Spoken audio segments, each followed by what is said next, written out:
So here's the deal. We have to done 99.999% of the work before that initial open that we see for the first time, because normally offers are being made 5 minutes after the open completes, right? So you can't turn up at an open and go, okay, that's good, and get in the car and think about it, and okay, how are we going with deposit, and do we need to call the... No, that needs to be done in advance. So we need to have some tips on what you're going to do when you go in an open, right? Because if you're lucky, you're in a crowded open.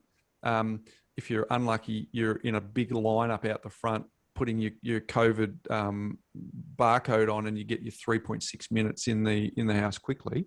I say lucky if it's crowded because you get to spend a bit more time in there.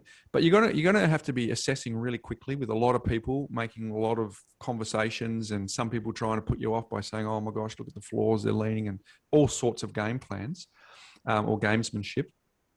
But you're going to eventually walk out with a feeling, and there's two feelings: a feeling that I really love it, or a feeling that it's just a bit weird or awkward. And you've got to be able to define why that is. So I want to give people a framework on what that is, because generally it's one of 3 or 4 things.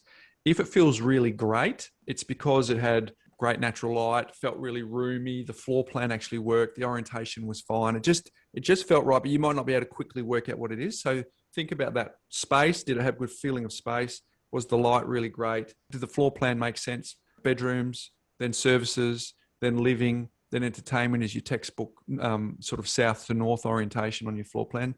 If you can't put your finger on it, it's usually one or a couple of those things.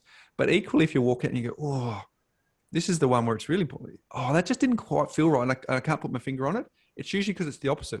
It probably felt a bit dark, or it felt a bit rabbit warren-y, or it might have been south facing on a cold day, or it just felt cramped. So again, it's important to actually put some frameworks around what these feelings are, because if you're going to have to move quickly and you're going to have to put in an offer after the open, you're going to need to know what you're dealing with. You're going to need to take it out of your heart and into your head so that you can actually make a logical decision about what's going on. So that might be helpful for a few folks, Ben. Yeah, no, super helpful. And even when you're just pulling up to the location, aspect, views, tree-lined streets, activity in the street, opposite parks, and school zones and amenity in the area. So that's that human interest and human behavior stuff that we've talked about.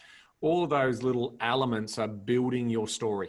But just also be mindful they're building the story of the other 30 people in the line as well. All right. So, so you're not going to steal this property is the message here. Now, what you've got to do is work through those lists and try and score them for your top 3 for deal makers and top 3 for deal breakers.